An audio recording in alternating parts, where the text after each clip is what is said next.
Donc, je me présente, Bruno Jacques, je suis bénévole au service d'aide à l'impôt. Mon collègue était censé venir présenter, mais il y a eu un petit problème à la maison, donc j'ai dû le remplacer. J'ai su ça la semaine dernière.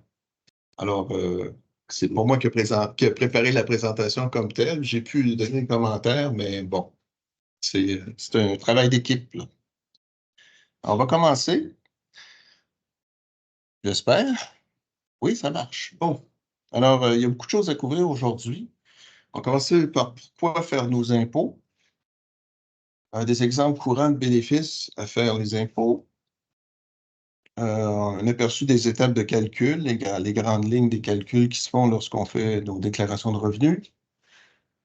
Il y a des revenus à déclarer ou pas, puis il y a des dépenses à déclarer ou pas. Ça dépend des situations. Donc, on va avoir un aperçu de ces questions-là. On va étudier aussi un petit peu la différence entre des crédits remboursables et des crédits non remboursables. Donc, les impôts, il y a ces deux catégories-là de crédits. Puis, ça va nous servir dans certains cas, puis dans d'autres, non. On va voir des exemples de crédits, de cotisations et de prestations. Ça, c'est les différents impacts de faire nos déclarations de revenus.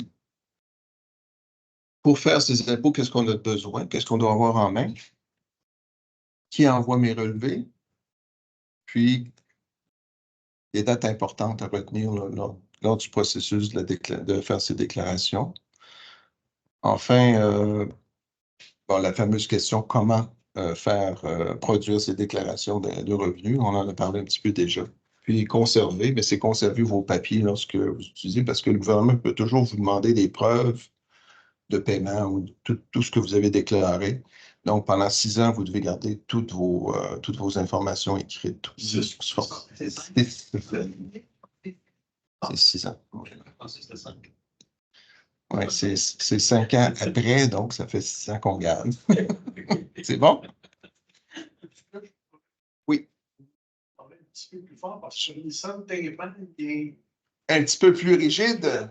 Oui, bien, faites-vous-en pas, je parle naturellement de façon trop faible. Donc, je vais faire un petit effort. Et si jamais ça baisse, levez la main, je vais comprendre. Bien. Pourquoi faire ces impôts? Bon, ça, c'est important, oui, c'est une obligation légale, c'est un bon point. Ben, moi, je préfère regarder le côté positif. Hein? Lorsqu'on déclare ses revenus au gouvernement, ça lui permet de déterminer, ou ça leur permet de déterminer, puisqu'il y en a plusieurs, la contribution annuelle du contribuable. C'est-à-dire combien il doit payer pour avoir les services publics, pour que les services publics fonctionnent. Puis, ça permet aussi de gérer plusieurs mesures fiscales et sociales, puis de mesurer le montant auquel les gens ont droit, selon les lois fiscales qui existent. D'accord? Ça comprend le déclarant. Donc, vos remboursements s'il y a eu des retenues, des crédits d'impôt auxquels vous avez droit, tout ça, c'est calculé basé sur le revenu que vous déclarez. Les prestations et locations vont aussi être déterminées par ça. Puis, c'est une question d'équité aussi entre les différents contribuables. Puis, il y a aussi des programmes sociaux qui sont basés sur le niveau de revenu que les gens ont. Donc, c'est important d'avoir une bonne idée, une idée exacte là, de si vous avez droit ou non à ces programmes sociaux-là. C'est bon? Alors, lorsqu'on produit ces déclarations, ça peut nous donner droit à certains bénéfices. Alors, il y a le crédit TPS au fédéral, le crédit solidarité au provincial. Bon, si vous avez des enfants de bas âge, là, ça permet de calculer les allocations pour enfants, l'allocation canadienne de l'allocation famille au Québec. Quand vous êtes à la retraite, ben ça calcule aussi le niveau de revenu, de supplément de revenu garanti. Puis, ça sert aussi dans le calcul de l'aide au maintien à domicile pour les gens de 70 ans et plus. Ça, c'est des exemples, là, parce qu'il y a beaucoup de programmes sociaux qui tiennent compte du revenu des gens avant de calculer le crédit auquel ils ont droit. Comment ça marche en gros, là? C'est simple. On regarde le revenu total qui est imposable, puis on retire certaines déductions pour le travail ou pour des raisons d'âge, des choses comme ça. On obtient un revenu net. Le revenu net, il bénéficie encore d'autres déductions qu'on fait. On arrive à un revenu imposable. Ce revenu imposable-là détermine l'impôt à payer brut, mais il faut enlever des choses comme il y a des crédits non remboursables auxquels on a droit. Il y a des cotisations qu'il faut ajouter, comme par exemple la cotisation au régime d'assurance médicaments du Québec. Il y a des retenues à la source qui ont été faites souvent, donc on retire ce montant-là, l'impôt à payer. Les Québécois bénéficient de l'abattement du Québec au fédéral, puis il y a finalement les crédits non remboursables. Donc, le solde de ça, ça peut être soit un remboursement, un solde à payer ou rien. Un montant nul. Donc, c'est comme ça que ça fonctionne. Puis, il y a une espèce de système d'équité là-dedans, là, où les gens qui ont plus de revenus vont contribuer davantage que les gens qui ont moins de revenus. Ça va? Oui, ça, c'est les gens qui, plus les revenus sont élevés, on a un système qui fait en sorte que le pourcentage d'impôt augmente avec la grandeur du revenu. Puis le taux d'imposition marginale, qu'on dit à la marge, le dernier dollar gagné, ça peut être au-dessus de 50 pour les gens qui ont des hauts revenus. Donc, quels sont les revenus à déclarer? Normalement, on regarde sur nos feuillets et on dit, ben, c'est ce que je déclare, mais s'il y a des revenus qui sont éligibles à être déclarés, puis que, bon, par exemple, je discutais avec un collègue hier, la personne avait une terre à bois, puis elle vendait son bois, elle ne demandait pas de reçu, puis elle ne donnait pas de numéro de TPS, etc., mais ça lui faisait un revenu quand même. Normalement, c'est un revenu d'activité économique qui doit être déclaré, elle ne l'avait pas fait. Puis après quelques années, ben, il y a un gouvernement qui s'en est aperçu, puis il a dû y avoir un rétroactif, c'est-à-dire la personne a déclaré après qu'elle avait eu effectivement une rémunération de son travail ou son commerce non déclaré, puis elle a dû payer des impôts là-dessus. Ben, généralement, là, l'employeur va vous envoyer un feuillet, un T4 au fédéral ou un relevé 1 provincial qui va déterminer exactement combien vous avez gagné dans l'année. Donc, c'est ces feuillets-là qui servent pour la personne, les gens en général, pour faire leur déclaration de revenus de travail. Puis les banques ou les institutions financières vont vous envoyer aussi d'autres feuillets montrant quel genre de revenus vous avez eu pour vos placements ou pour vos comptes d'épargne, etc. Donc, on parle de placements non enregistrés. Si les placements sont enregistrés comme dans un REER ou un CELI, mais un CELI, ça le dit, c'est un compte d'épargne libre d'impôt, donc on n'a pas à payer d'impôt là-dessus, on n'a pas à déclarer ces revenus-là. Oui, une question. Oui, c'est au sujet REER et FER. Moi, j'ai 70 ans novembre dernier. Oui. Alors, je sais que je suis supposé me transférer à FER, mais je ne sais pas trop c'est quoi. J'ai des FER avec la FTQ. Oui. Alors, est-ce que je peux aussi mettre des FER en série, puis ça veut dire quoi, mettre la FER en série? C'est FER ou CELI, ça ne peut pas être les deux en même temps. Pardon? Ça ne peut pas être les deux en même temps. Ah, ça ne peut pas être les deux en même temps. Non, le même dollar ne peut pas être un CELI puis un FER. Hein? OK. Le FER remplace le REER. Puis le FER, ça fonctionne où, compte tenu de votre âge, on vous impose un retrait, un retrait de vos épargnes à chaque année. C'est un pourcentage en fonction de l'âge. Donc, dans mon REER, jusqu'à 70 ans, je n'ai pas besoin de toucher.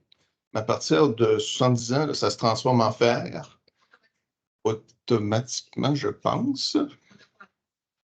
Ben, vous pouvez vérifier auprès de vos institutions financières, normalement, ça devrait être automatique. Puis, parce qu'eux ont leur date de naissance, ils ont votre date de naissance au dossier, puis ça devrait se faire automatiquement. Monsieur dit oui.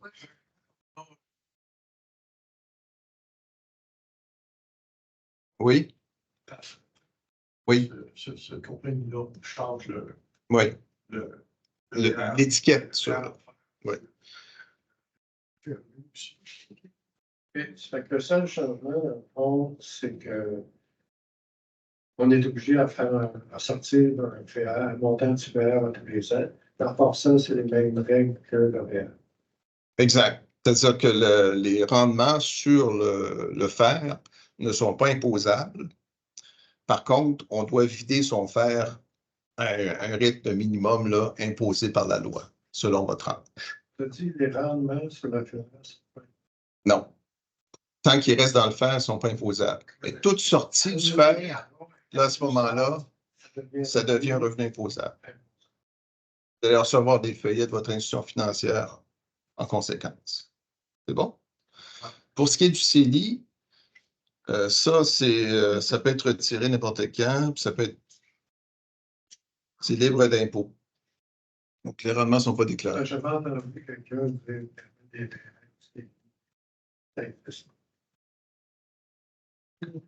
Ça se peut pas. C'est deux enregistrements différents. Mais il peut avoir un CELI et un fer, ça, il n'y a pas de problème. Mais c'est pas la même argent. Peut-être payer ton impôt sur le réel, après ça, ouvrir un CELI. Oui, oui, exactement. Oui. Est-ce que vous connaissez le montant du CELI maximum? 7 000 pour cette année. Oui. Le total? Ben, le total, c'est, je pense, ça doit être à peu près autour de 92. Mais ça, c'est le montant de contribution. Oui.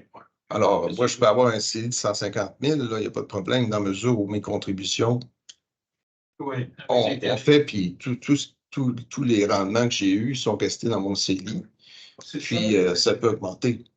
Donc, le solde sur votre CELI, là, ça n'a rien à voir. C'est votre contribution passée, la sommation des contributions passées qui vont faire en sorte que vous allez pouvoir... on ne peut pas dépasser, c'est ce qui arrive, c'est que qu'est-ce qui se passe quand on dépasse comme le 92? Ben, nous, vous êtes... mais nous, on a cette formation-là aussi chaque année avec l'impôt. Au fédéral, on peut le savoir. Oui, c'est le fédéral qui gère ça. Si vous avez un bon dossier, vous allez pouvoir voir vos contributions passées, je pense, au CELI. Oui. Sur le site de l'Agence de revenus du Canada, vous allez pouvoir voir vos contributions sommées. Donc, c'est ça qui compte. Je les connais, mais je ne savais pas c'est quoi le maximum.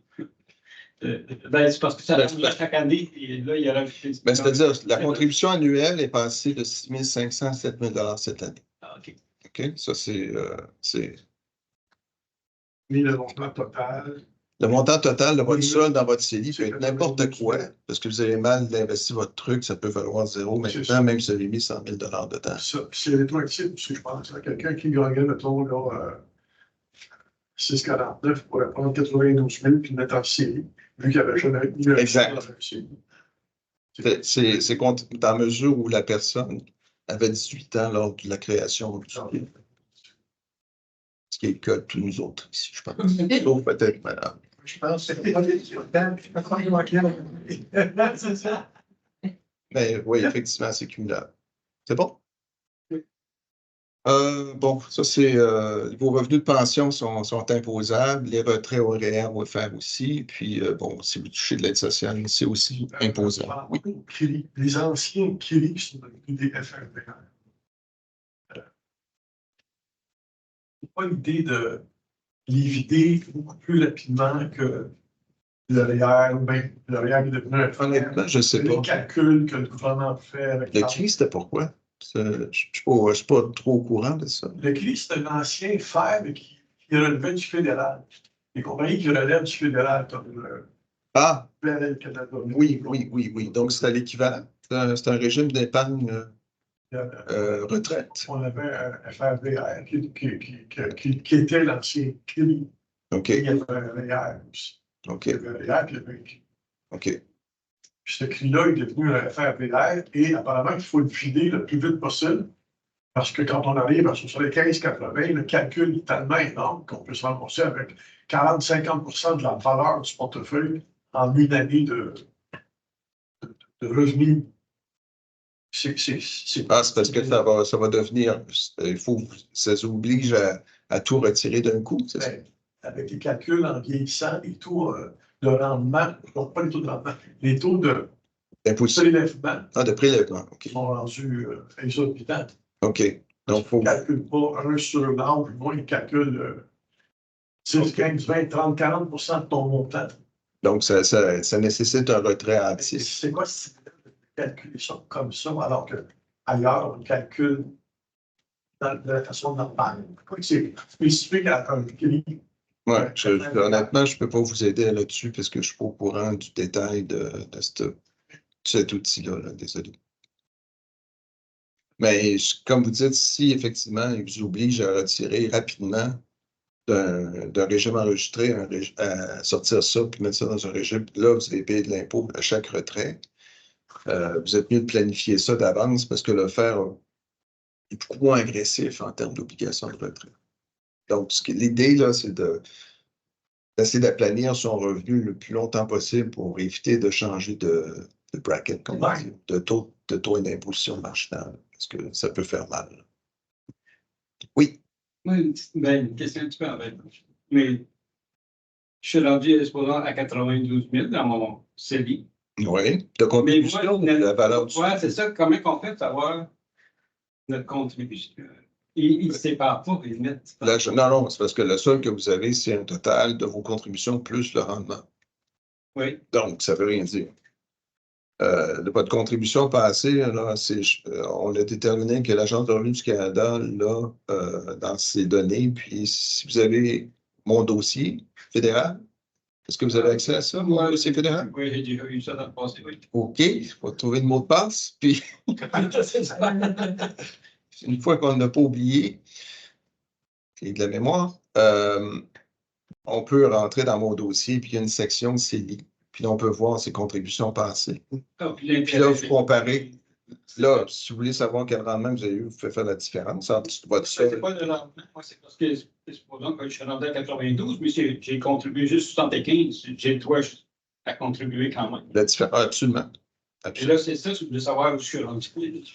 Ben, c'est ça, c'est la somme de vos contributions. Vous oubliez le rendement. Le rendement ne compte pas là-dedans, dans le 92. Oui, mais il est ensemble. Oui, je sais. Ben, c'est ça. Dans le site de l'Agence de revenu du Canada, sous mon dossier, vous allez pouvoir voir la somme de vos contributions en excluant le rendement. Donc, vous allez pouvoir voir si vous avez contribué au maximum ou non. Si vous n'avez rien fait en 2024, vous devriez avoir au moins 7 000 $ à contribuer. C'est bon? Oui. Bien. Là, c'est un choix de couleur déficient, ça. Est-ce que vous pouvez lire? OK, c'est normal parce qu'on vient de passer à ne pas déclarer. OK. Alors, si vous touchez un héritage, ne déclarez pas ça. Si vous avez des gains dans des régimes enregistrés comme le REER ou le CD, vous ne déclarez pas ça. Les allocations familiales, ça ne vous intéresse plus. Crédit d'impôt solidarité TPS, si vous en touchez, ce n'est pas imposable. Les subventions, par exemple, vous avez... Oui? Au sujet des subventions. Oui. On a fait changer le contexte, on a des subventions autant fédérales que provinciales. Oui. Fait que moi, mon reçu me donne un montant de comment ça nous coûter pour tout ça, mais après ça, j'ai reçu le compte des subventions. Est-ce que je rentre le montant que ça me coûte? Est-ce que j'oublie ça? C'est dans mes poches. Les subventions ne sont pas imposables. Fait que je ne le mets pas dans mes affaires. Gardez vos papiers, Ouais. mais ce n'est pas imposable. OK. Les subventions. Les gains de loterie ne sont pas imposables non plus. Ah. Ça, je pense que tout le monde sait ça. Aux États-Unis. Oui, on se limite au Québec. Bonne idée. Ouais, c'est assez compliqué de même. Bon, prestations fédérales, ben, il y a des prestations. Oui.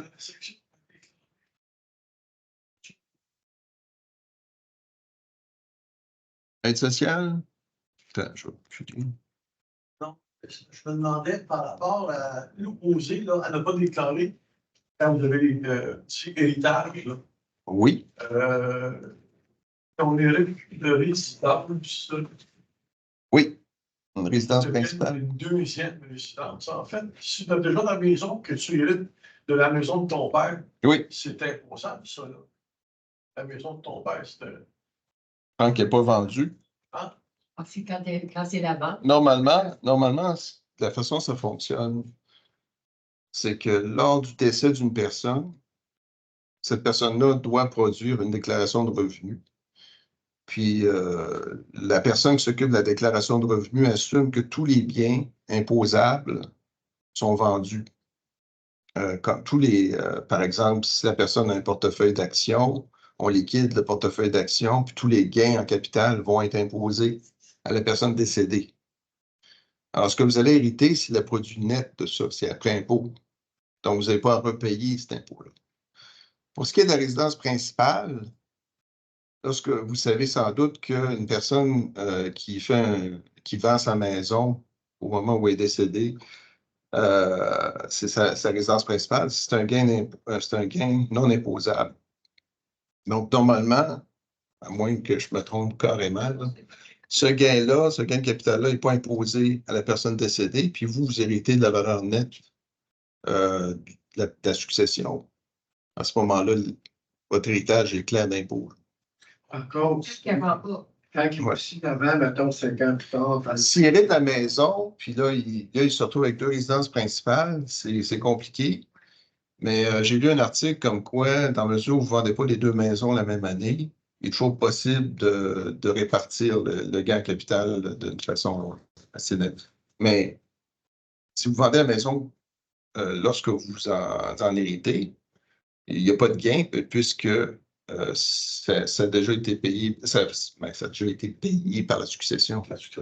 Donc, si par exemple, vous avez une deuxième maison, c'est la maison de votre père, vous la vendez pour la valeur marchande au moment où la personne est morte. Donc, il n'y a pas eu de gain de capital entre le moment où vous avez reçu l'héritage net d'impôt puis le moment où vous l'avez vendu. Donc, puisqu'il n'y a pas de gain, ce n'est pas imposable, même comme résidence secondaire. Et si vous décidez de la garder, puis elle fait 100 000 de gain de capital, ce 100 000 $-là risque d'être imposable. Ça va? est-ce que c'est seulement c'est la plus-value qui est imposable? C'est le gain, oui, le gain capital. Et c'est selon eux, comment ils l'ont évalué, s'ils le vendent 200 000 plus cher. En tout cas. Non, mais comme je dis, là, si au moment de l'héritage, cette maison-là est nette d'impôt puisque c'était la résidence principale de la personne décédée.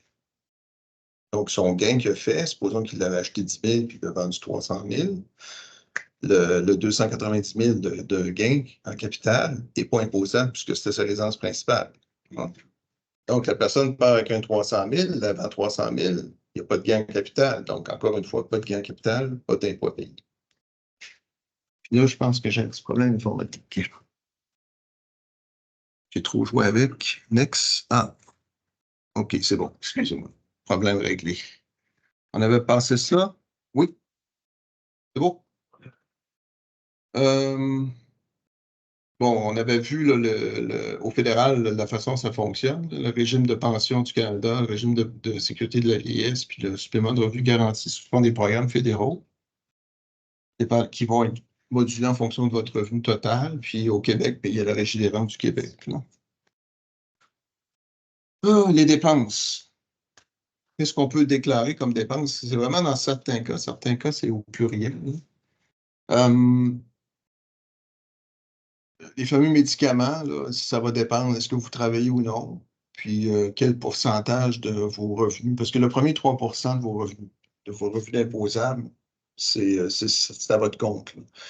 Puis au-delà de ça, ben, si vous payez plus que ça pour vos services de santé, à ce moment-là, il est possible de réduire ces impôts par un impôt, par un crédit non remboursable. Pourquoi vous dites si on travaille ou non?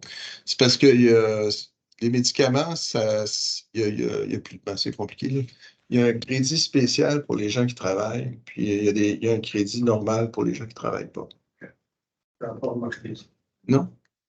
Ouais, c'est compliqué l'impôt, là. Je pense que la loi est à peu près ce détail, ça. Ouais. Je paye le logiciel. Oui. Mais le logiciel ne le montre pas nécessairement. Il vous demande de rentrer les données, puis il fait les calculs, mais lui, il tient compte du fait si vous avez un revenu de travail ou non. Bon, on parle de médicaments, il y a aussi d'autres dépenses en soins de santé, y compris sa contribution à l'assurance médicaments du Québec. Des frais de placement, si vous avez un régime non enregistré de placement puis que vous payez des frais liés à ça, ben ça, c'est déductible de vos revenus de placement. Si vous êtes aux études, c'est moins pertinent. Vos contributions réelles, évidemment, tout le monde sait ça. Les frais de garde d'enfants peuvent passer. Pour maintien à domicile, là, il y a certaines dépenses de maintien à domicile qui sont admissibles Si vous avez plus de 70 ans, là, le déneigement, l'installation d'un abri d'auto, la tonte du gazon, la taille des haies, dépendamment quel genre de logement vous habitez, là. Pour le maintien à domicile, ces dépenses-là sont admissibles. Puis ça va assez loin là, lorsqu'on a des pertes d'autonomie, là. Puis les dons sont aussi déductibles.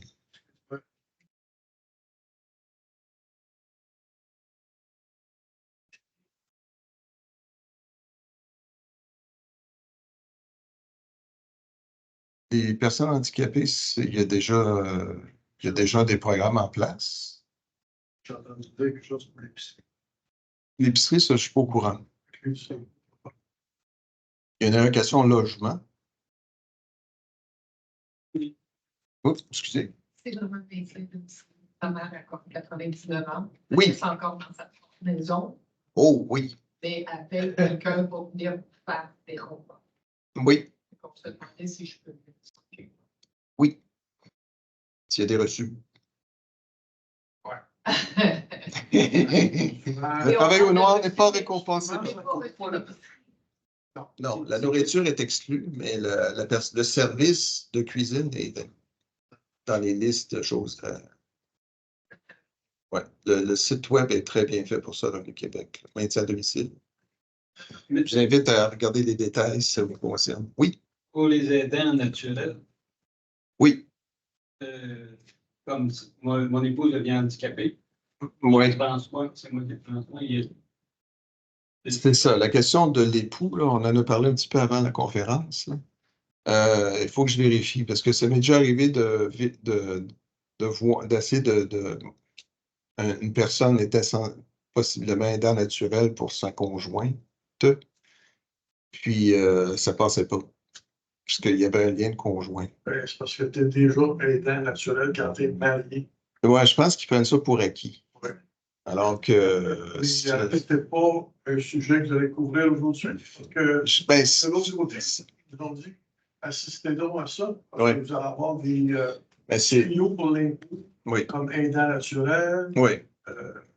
Je sais que ça fonctionne quand c'est un fils ou une fille qui s'occupe de son père ou de sa mère. Ça, s'il n'y a pas de problème, qu'on habite ou non avec, il y a des règles différentes. Une personne qui, malheureusement, souffre d'Alzheimer est considérée comme une personne handicapée. Elle a droit à. Oui, je pense que le mot, c'était qu'il y a une déficience sérieuse et permanente, qui a dû. Bon, les conditions sont. On va regarder un petit peu ça en détail, un petit peu. Oui. La voisine, il fait le objet tous les jours. Oui. Parce que c'est un aidant. Ça peut se qualifier, oui. Elle pourrait demander le crédit pour maintien à domicile de votre mère. OK. Puis le crédit. Combien ça vaut? Oui, c'est comment qu'elle fait pour trouver Il y a un formulaire un formulaire. Qu'on remplit. C'est parce qu'elle l'aide à recevoir un crédit. Oui, juste, oui. Même si c'est bénévolat. Non, uniquement en bénévolat. Si la personne est payée pour le faire, c'est différent. OK. Ben, elle est payée pour. Le maintien à domicile. Dans l'épicerie, elle n'est pas payée pour les temps. C'est ça. Donc, la personne n'est pas payée. L'épicerie est payée par votre mère, mais la personne donne le service gratuitement à votre mère. À ce moment-là, c'est un aidant naturel, non parenté. Ce n'est pas interdit par le programme. Il y a un formulaire spécial à remplir à ce moment-là. Vous pouvez voir sur le site, là, puis c'est bien expliqué. Oui. Un aidant, c'est tout ça soit quelque chose, une maladie chronique permanente. Il faut que la personne ait une déficience sérieuse qui fait en sorte qu'elle a besoin d'aide à tous les jours pour une période d'au moins 1 an. Puis que au moins la moitié de cette année-là est dans l'année d'imposition. Ça répond parfaitement. OK. À mon coup. Parfait. Mais là, pour les conjoints, c'est un peu touché. Il faut que je vérifie une deuxième fois. Je vais donner ma réponse à Frédéric. Bon, évidemment, vos dépenses courantes, normalement, ne sont pas déductibles d'impôts. Puis, à moins d'avoir une business, là, c'est spécial. Puis les dépenses en loterie, bien, ce n'est pas déductible non plus.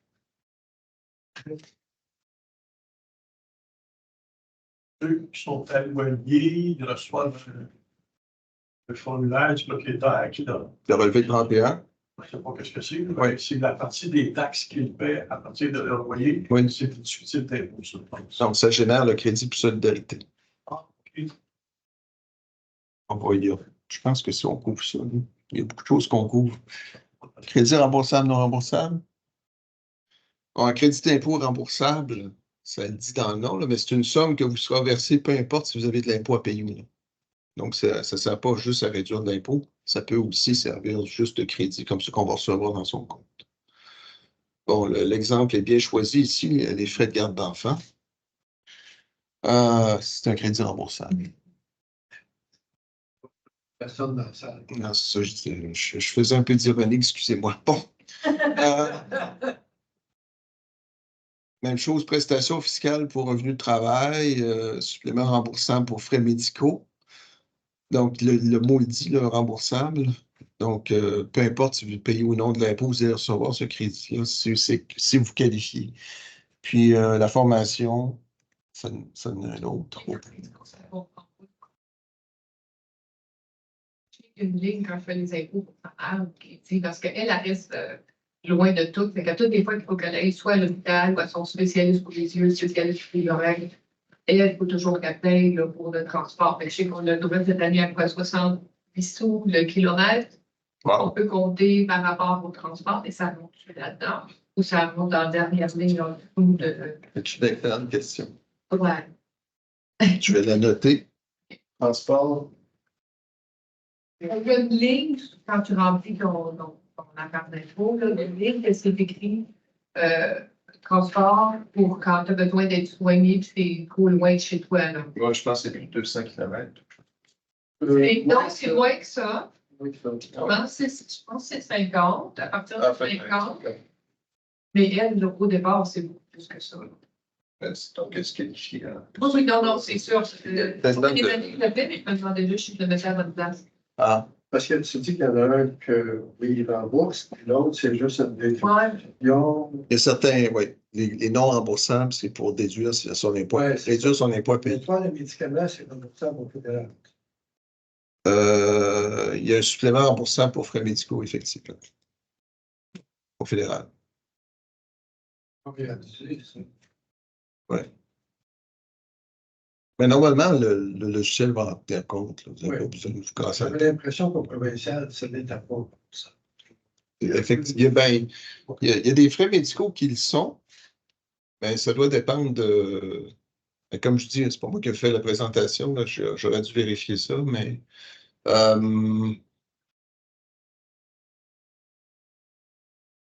je sais que le supplément à prime de travail, ça, c'est aussi un truc qui peut s'ajouter à votre revenu brut. Parce qu'il me semble dans la ligne, là,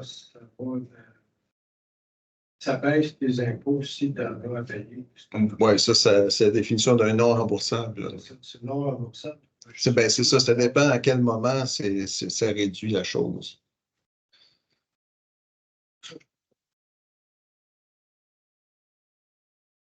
Ouais.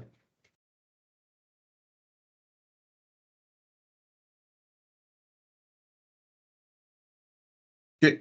Je vais faire un suivi. Merci. Les compensations qu'on reçoit par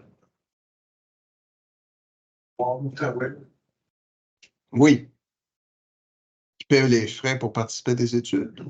Les montants qui sont alloués parce qu'on participe Oui. aux compensations de Oui. transport au kilomètrage. Oui. À ce moment-là, vous ne pouvez pas réclamer ça comme dépense puisque vous avez déjà été remboursé par le compagnie. Là, c'est pas remboursable.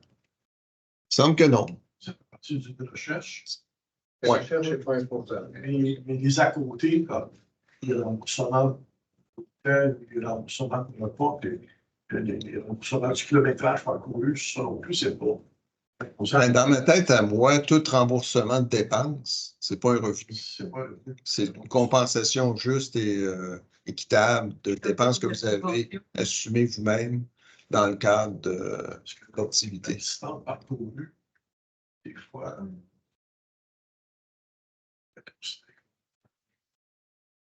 Mon mari, avec les TIS depuis 3 ans. Comme j'expliquais à monsieur, on est payé. On est pas de crédit par la compagnie. Et puis, c'est une belle première question. Est-ce que c'est gratuit? Absolument. Non, absolument. Fait qu'on a chacun notre carte de crédit. Moi, je suis mon maître.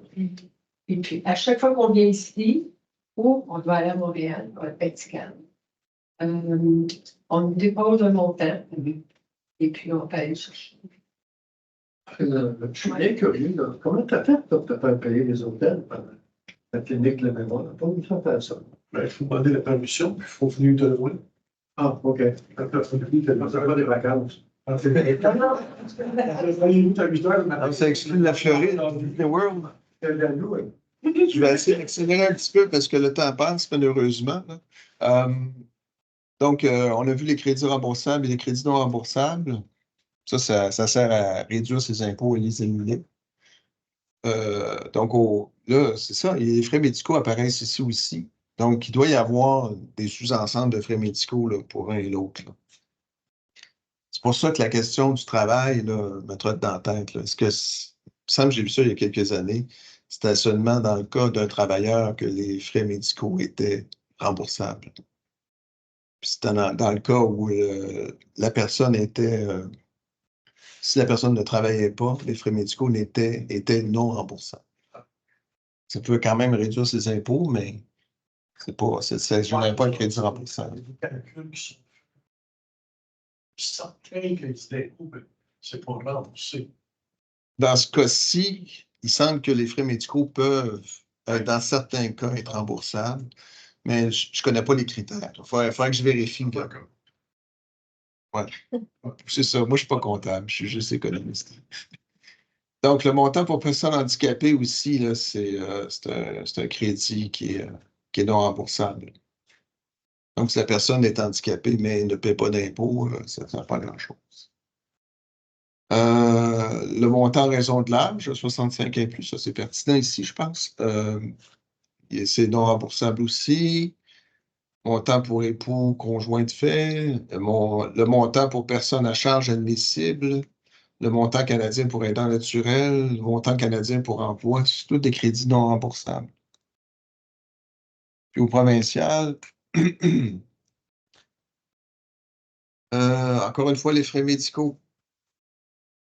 Le crédit pour personne vivant seule, pour déficience grave et prolongée, ça ressemble beaucoup au crédit handicapé. Là. Puis les personnes d'âge de 65 ans, âgées de plus de 65 ans. 65 ans et plus. Bon, là, on a parlé du crédit de solidarité tout à l'heure, là, ça c'est le détail. Où le relevé 31 s'occupe de la portion logement. Si vous n'êtes pas en logement, puis vous avez une maison, puis vous avez le droit au crédit pour solidarité, à ce moment-là, ça vous prend le numéro de matricule de votre habitation qui est disponible sur votre compte de taxes. C'est assez rare parce que le crédit d'impôt de solidarité est modulé en fonction du revenu. Il faut que le revenu soit en bas de 40 000 quelque chose. Là. Donc, si on ne gagne plus de ça, puis si on est en bas de ça, puis on a une maison, ben ça se peut. Là. Ouais, le revenu familial, effectivement. C'est pas beaucoup. Ben, il faut avoir 18 ans et plus, résider au Québec, être citoyen canadien ou résident permanent ou réfugié. Puis, ouais, c'est ça. C'est possible que vous remplissiez toutes ces conditions-là, mais comme vous avez un revenu trop élevé pour le programme, vous n'avez rien. Ah oui, puis c'est un crédit qui est familial, donc c'est soit le conjoint ou soi-même qui va pouvoir demander le crédit d'impôt pour C'est 40 000 et moins. Ça change à chaque année, puis je n'ai pas le bon chiffre en tête. Juste pour vous donner un ordre de grandeur. D'accord? C'est à peu près ça. Ça peut être un peu plus, un peu moins. Si vous voulez avoir le chiffre exact, je peux vérifier et vous l'envoyer à Frédéric. On va le voir. Bon. Est-ce qu'il y a des gens qui se sentent concernés par ça? Je peux passer plus vite, là. Gagner du temps. OK.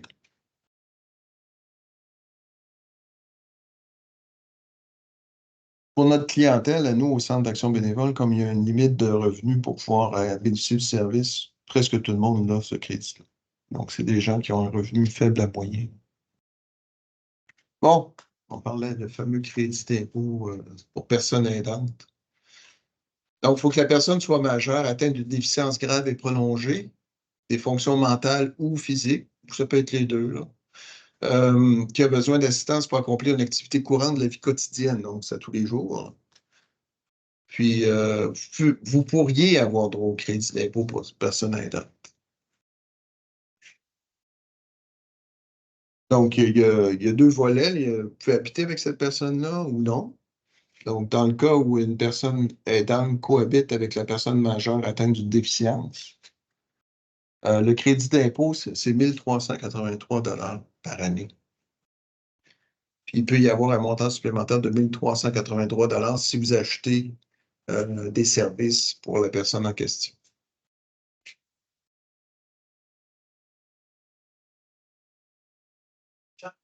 Oui, c'est un programme québécois. Et ça ne dit pas comment tu fais pour atteindre Le premier, c'est automatique. C'est automatique. Ben, c'est modulé en fonction du nombre de jours dans l'année. Mais si c'est à toute l'année, c'est bon. Pour l'autre, c'est une question de le type de service que vous avez acheté, c'est ce qualifie, puis le montant que vous avez payé pour ces services. Donc, on parlait de problème de quoi. Dans ce cas-ci, il faut que la cohabitation ait duré au moins 1 an consécutif. Mais c'est pas obligé du 1er janvier au 31 décembre. Puis au moins 183 jours durant l'année. Je l'avais mentionné tout tantôt.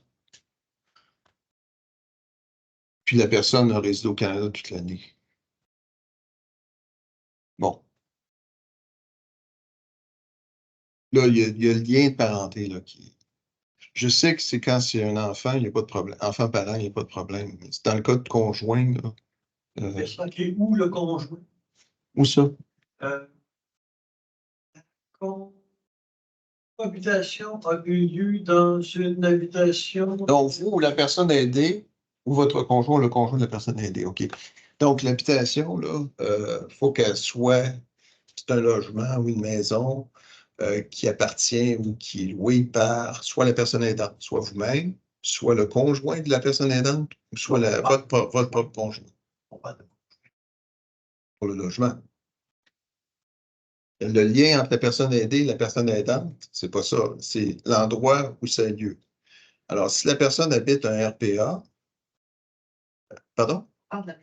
Oui, le lieu où la personne aidante est aidée. Ça peut être sa propre maison, la maison de son conjoint, la maison de la personne aidante ou la maison du conjoint de la personne aidante. Donc, c'est les 4 possibilités qu'il offre. C'est pour exclure les RPA. Mais ce n'est pas le lien entre le lien de famille là, qui fait en sorte que la personne se qualifie ou non. À ça, puis ça, il faut que je le vérifie. Là, je vais faire. Si ça habite la maison. Oui, mais si la personne aidante n'est pas votre conjoint, par exemple, vous aidez sa mère. La mère de votre conjoint habite avec vous, puis vous êtes la personne aidante. OK? Oui. Donc, ça va. Il n'y a pas de lien direct entre la personne aidante et la personne aidée, c'est sa belle-mère. Puis vous habitez dans une résidence, elle habite dans une résidence qui est qualifiée puisque c'est votre conjoint qui possède la maison. C'est bon? Oui, c'est de la sémantique, mais. Les lois. La loi, c'est la loi. OK.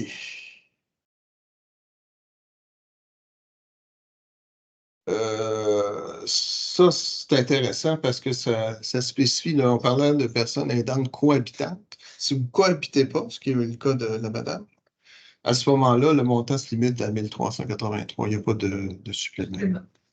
OK. Bon, la cotisation au régime d'assurance médicaments, là, si on a une assurance privée ou non. Si vous n'avez pas d'assurance privée pour les médicaments, vous devez contribuer, c'est obligatoire. C'est un nouveau régime, nouveau, ça fait plusieurs années. C'est indépendant de l'impôt que vous avez à payer ou non. C'est modulé en fonction du revenu du ménage, par contre. Puis, la cotisation va être considérée comme une dépense en frais de santé qui va être déductible. Donc, si vous avez un 500 $ à payer chaque année, vous allez pouvoir l'ajouter à vos dépenses de santé pour pouvoir le déduire de vos impôts d'une façon ou d'une autre. Ça ressemble beaucoup à ce qu'on vient de voir. OK. Bon, le supplément de revenu garanti, c'est un paiement mensuel qui est fait aux gens de 65 ans et plus par le fédéral selon le revenu qu'on a. Généralement, c'est des revenus faibles qui vont recevoir ça. Mais encore une fois, c'est modulé en fonction du revenu. C'est vraiment complémenté, là. S'assurer que tout le monde a un revenu minimum. C'est pas un revenu imposable. C'est comme l'aide sociale, évidemment. Mais pour les personnes de 65 ans et plus. Plus tard, on va couvrir c'est pour fédéral, pour les aides naturelles, il n'y en a pas. À ma connaissance, il n'y en a pas. OK, c'est absolument pas. Moi, c'est pas. C'est un programme provincial. Ça, c'est les conditions pour recevoir le supplément de revenu garanti. Donc, si on parle de revenus inférieurs à 21 124 $. Si vous êtes célibataire, enfin, si vous vivez ça, puis c'est modulé en fonction du revenu de votre conjoint. Là. Vous allez pouvoir regarder les détails à la maison avant. Pardon? Tu parles de revenu imposable, revenu brut. Bonne question, hein? Absolument. C'est très, très différent. Je pense que c'est le revenu brut. Oui. Ça réduit les chances d'en avoir. Non, ça, c'est célibataire, donc c'est revenu personnel. Puis là, ça change en fonction de votre conjoint. Si ou non, il reçoit la en tout cas.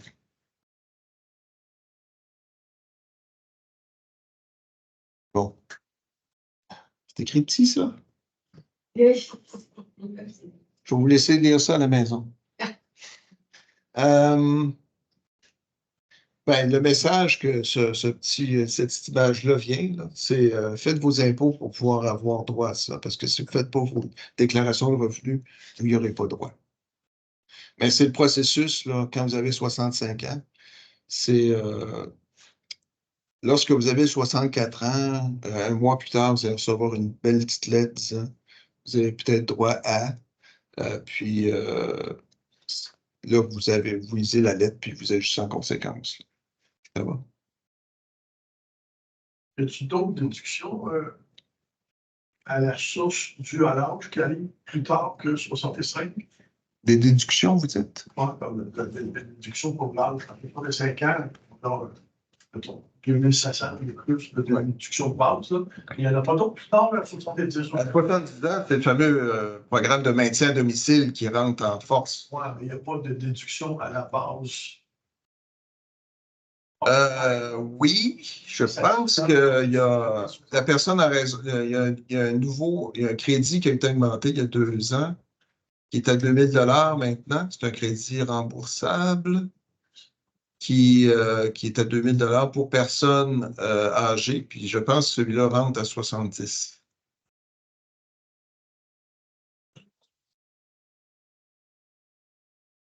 Je pense que c'est ça. La FADOC avait réagi comme quoi, alors, comment ça que les gens de 65 à 70 ans ne le reçoivent pas, puis c'est ça. Je pense que c'est 70. Presque certain. Je vais le mettre. Si je me trompe, je me rappelle. Ouais, je pense qu'il y a quelque chose qui commence soit à 70, 75, mais c'est parce qu'il augmente la pension. Augmente. Pas pareil. Il y a une augmentation de pension à un certain âge. Oui, c'est parce qu'il y a plusieurs sources de pension. Lorsque.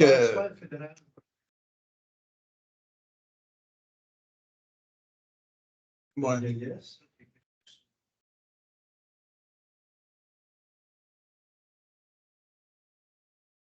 Oui. Mais vous auriez pu attendre à 70 ans, puis à ce moment-là, la pension aurait été plus grande. Ça, c'est tous les régimes de pension fonctionnent comme ça. Si on retarde le paiement, le Oui. montant mensuel augmente. Non, ça Mais-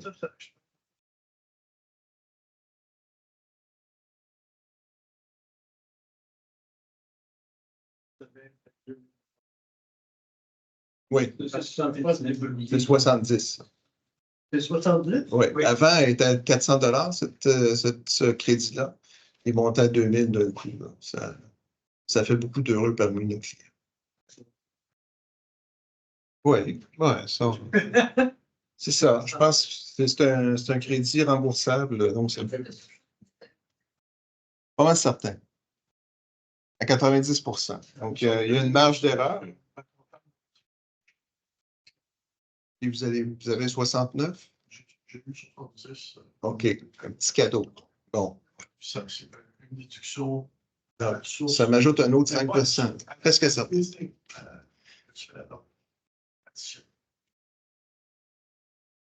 Un crédit d'impôt remboursable. C'est une des dernières lignes là, dans la déclaration de revenus. Absolument. Si vous ne trompez pas dans votre date de naissance, ça devrait aller. D'accord. J'avais l'impression que c'était temporaire. C'est pas... Le gouvernement change les lois fiscales à tous les ans. Il ne faut jamais rien prendre pour acquis. C'est ça. OK? Mais ceux-là, oui, ils avaient laissé l'impression que ça pouvait être temporaire, mais ils ont maintenu ça, puis ils n'ont pas annoncé son retrait encore. OK? Bon, à quoi vous pouvez vous attendre en termes d'allocation si vous avez entre 60 et 64 ans? Dont les revenus supplémentaires. Oh, ça, c'est pour les gens qui ont des revenus, dont le conjoint a un revenu supplément de revenu garanti qui est donc est plus âgé de 65 ans. Puis que le revenu annuel net est de 39 000, ben, presque 40 000 pour l'ensemble du ménage. À ce moment-là, il est possible que vous ayez une allocation supplémentaire. En cas de décès, il y a une allocation pour les survivants qui sont entre 60 et 64 ans. Mais encore une fois, c'est des revenus faibles.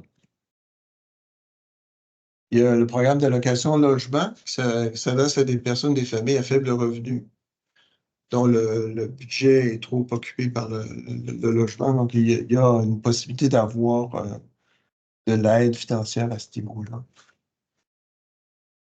Petit tableau illisible, probablement pour vous, là, mais vous allez pouvoir le voir à la maison.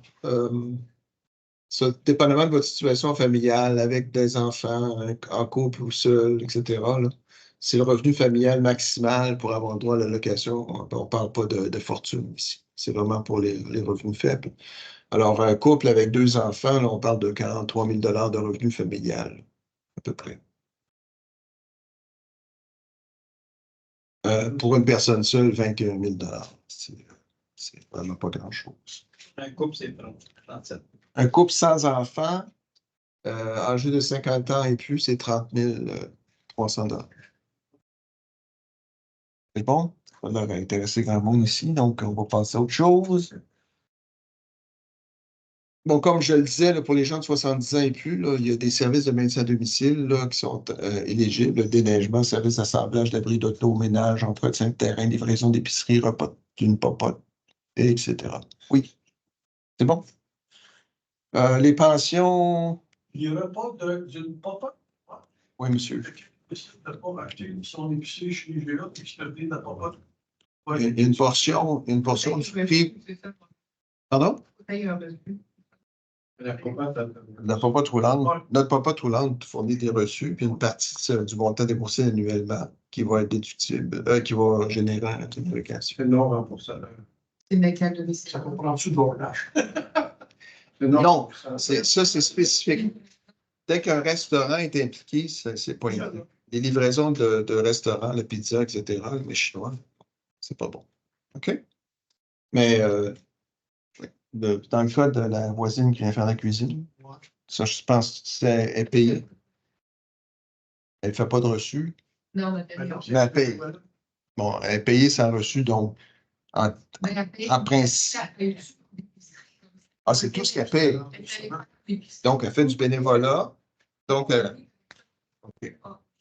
OK. OK. Donc, Madeleine va payer des factures. oui, Mais la madame ne reçoit aucun salaire. Elle fait ça bénévolement. Donc, dans ce cas-là, elle est une aidante naturelle. Elle a juste à remplir le petit formulaire de Bon, ça, c'est le genre de feuillet que les gens en situation de retraite vont recevoir. Des revenus de placement, là, des revenus de rente, etc. Lorsque vous commencez à préparer vos impôts, évidemment, la première chose que vous allez avoir, c'est tous vos reçus, tous vos feuillets que vous avez reçus en courant. En général, là, ça commence à rentrer au mois de février.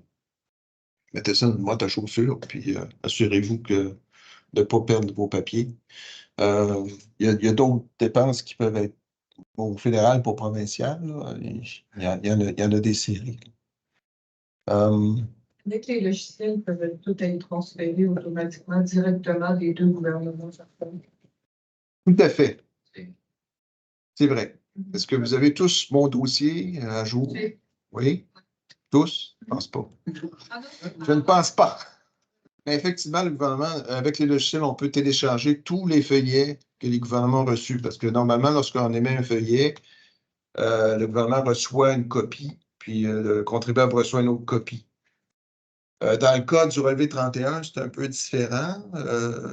Il est pas je ne pense pas qu'il soit téléchargeable, il faut l'ajouter. Puis il y a d'autres informations qu'on doit ajouter, comme la valeur de ces dons qu'on a fait, ses dépenses en médicaments lorsque c'est pertinent, mais pas vos dépenses de loterie. Hein, C'est moi qui me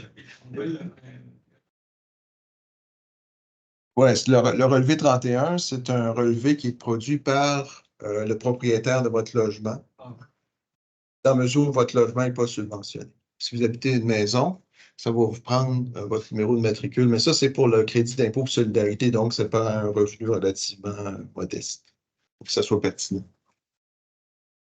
On est un peu biaisé là, parce que généralement, là, notre clientèle a des revenus modestes aussi. L'avis de cotisation, là, c'est de l'information que le gouvernement a validée et vous a envoyée de l'année précédente. Donc, ça donne de l'information qui est utile pour avoir une bonne idée là, de ce qu'on doit s'attendre à recevoir pour l'année courante. Maintenant, il y a sur l'avis de cotisation du Québec, de Revenu Québec, il y a la cotisation à l'assurance médicaments du Québec qui est inscrite pour l'année d'imposition, parce que donc, le gouvernement fédéral va utiliser ce montant-là dans la déclaration. Là. Si vous avez, si vous réclamez des dépenses de médicaments, il faut avoir son avis de cotisation fédérale de l'année précédente pour pouvoir inscrire ce montant-là ou une copie de votre déclaration de revenus de l'année précédente. J'ai une question en retard. Oui. Qui parle? Oui. Tantôt, vous avez dit que pour un vivant, le gouvernement pouvait aller jusqu'à 6 années en arrière. Pour une personne décédée, est-ce que le gouvernement peut retenir sur la production d'impôts pour la succession, en plus de celle du défunt de l'année courante? Combien d'années plus tard? Oui, c'est la même chose. Hein, c'est 6 ans. C'est 6 ans. Qu'on soit mort ou vivant, on est tous égaux devant la loi. Pour la succession, c'est 6 ans aussi? Oui, oui. Pas mal certain de ça. Si la personne n'a pas produit de déclaration, de bonne chance. OK. Vous n'êtes pas obligé d'accepter dans ce temps-là la succession. Hein. Ça va trop mal. Gardez-la. Bon. Oui, là, encore une fois, je dis dans certains cas, là, le reçu pour médicaments prescrits, là, il faut voir si au départ, vous avez des revenus de travail ou non. Puis, si vous anticipez que ça va dépasser 3 de votre revenu brut. Les fameuses factures là, de médecin à domicile, là, si vous déneigez, gardez votre facture de déneigeur, etc. Puis si vous faites des dons, même chose. Puis les frais pour placement non enregistrés. C'est des choses qui sont déductibles, y compris si vous avez des frais pour votre coffre en banque, à la banque. Oui, oui. On les garde, les reçus. Vous les gardez, mais vous pouvez les utiliser pour produire vos déclarations parce que c'est des dépenses admissibles. On les envoie dans le bas. Non, le gouvernement du Québec ne veut pas avoir de papier. Même vos feuillets, vous les gardez. De toute façon, la transmission électronique est de mise normalement. Je ne sais pas si tout le monde fait ça ici. Probablement votre opérateur, il y a presque personne qui font ça par la poste parce que, un, c'est traité plus lentement. Puis, deux, ça peut toujours se perdre. Donc, on fait la transmission électronique quand on peut. Nous, on fait ça systématiquement. Qui envoie les relevés? Moi, j'ai déjà dit, ça, c'est les institutions financières pour les placements, puis c'est des employeurs puis c'est les gouvernements pour les pensions, puis tout ça. C'est bon? OK. Les dates importantes, on achève. Donc, normalement, vous devriez avoir reçu vos relevés fiscaux. Ça devrait être dans votre dossier, là. Ceux qui ont des dossiers électroniques aux deux agences, disponibles là, vers la fin février 2024. Puis, vous avez jusqu'au 30 avril pour produire vos déclarations, les faire parvenir, au moins les poster ou les envoyer par moyen électronique le 30 avril. Puis, par la suite, si vous avez un solde à payer, si vous le retardez avant de produire vos déclarations, il est possible que le gouvernement vous demande de payer des intérêts, puis, à la limite, des pénalités. Concernant les dons, est-ce qu'il y a eu des changements? Il n'y a pas de changement. Non, Je sais qu'il y en a eu. pas à ma connaissance. OK. Quel genre de changement qu'il y a eu? Ben, il était plus généreux. Et donc, Il avait augmenté le pourcentage? Si ça se trouve, il a baissé cette année. Parce que le gouvernement du Québec a baissé les deux premières brackets, de 15 à 14, de 18 à 17, choses comme ça. Ils ont fait des baisses d'impôts cette année.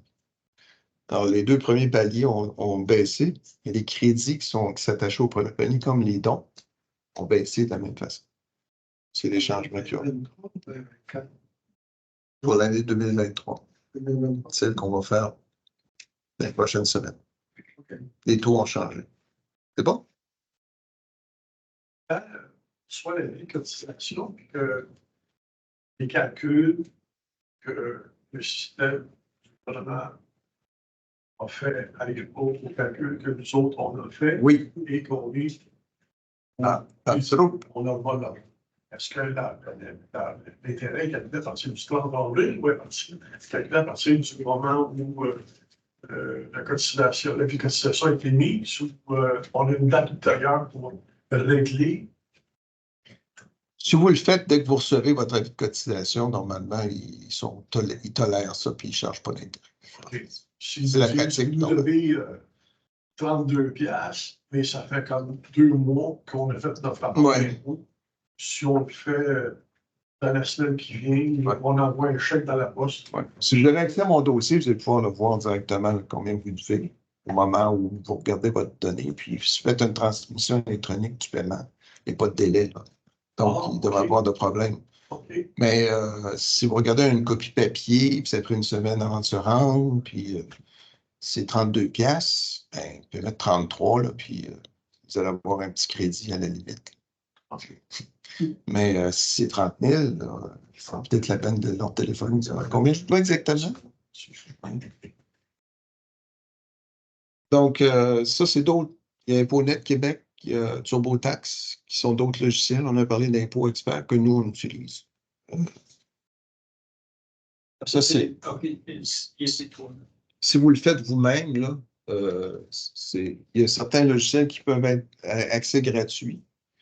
Donc, vous pouvez le télécharger gratuitement, l'utiliser gratuitement, dépendamment de votre revenu. Mais ces toits-là sont pas nécessairement gratuits. Vous avez parlé de 20 $. Ben, si on achète directement la licence sans l'essayer gratuitement, et ça va être pour 4 déclarations, ça va être 20 $ à peu près. De temps en temps, il y a des ventes, puis ils baissent ça de 4 $.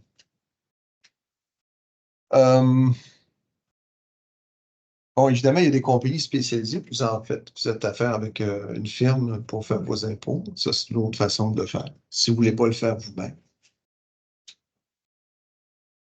Il peut y avoir des comptables agréés qui font ça aussi, surtout dans les cas où c'est vraiment complexe, il y a une faillite. Vous êtes travailleur autonome, puis vous avez des dépenses, puis des revenus, puis même des dépenses en capital qui sont amortissables sur plusieurs années. Si vous vendez une maison ou une résidence secondaire, ça peut être compliqué aussi. Si vous avez des investissements au Caraïbes, là, ça peut être compliqué aussi. C'est peut-être préférable d'utiliser un comptable agréé à ce moment-là, ou un CPA maintenant que ça s'appelle. Ça peut être des gens que vous connaissez, là, qui sont bons, comme moi j'en fais pour mes beaux-parents, par exemple. Si vous avez confiance en des proches. Ça. Puis il y a aussi des centres d'action bénévole comme le nôtre, qui aident les gens pour une somme modeste à faire leurs impôts, mais c'est dans le cadre d'un programme fédéral-provincial, le service d'aide en impôts pour les programmes des bénévoles. Puis on a des barèmes de revenus. Donc, on se limite à des gens qui ont des revenus modestes. Je pense qu'on a la grille de revenus, mais dans la région, dans Gatineau, là, il y a le secteur Hall, le secteur de Gatineau, puis il y a d'autres centres qui font ce genre qui offrent ce service-là. Dans notre cas, nous, on se limite au territoire des résidents de Hall, l'ancien dans le secteur Hall. Bon, ça répète.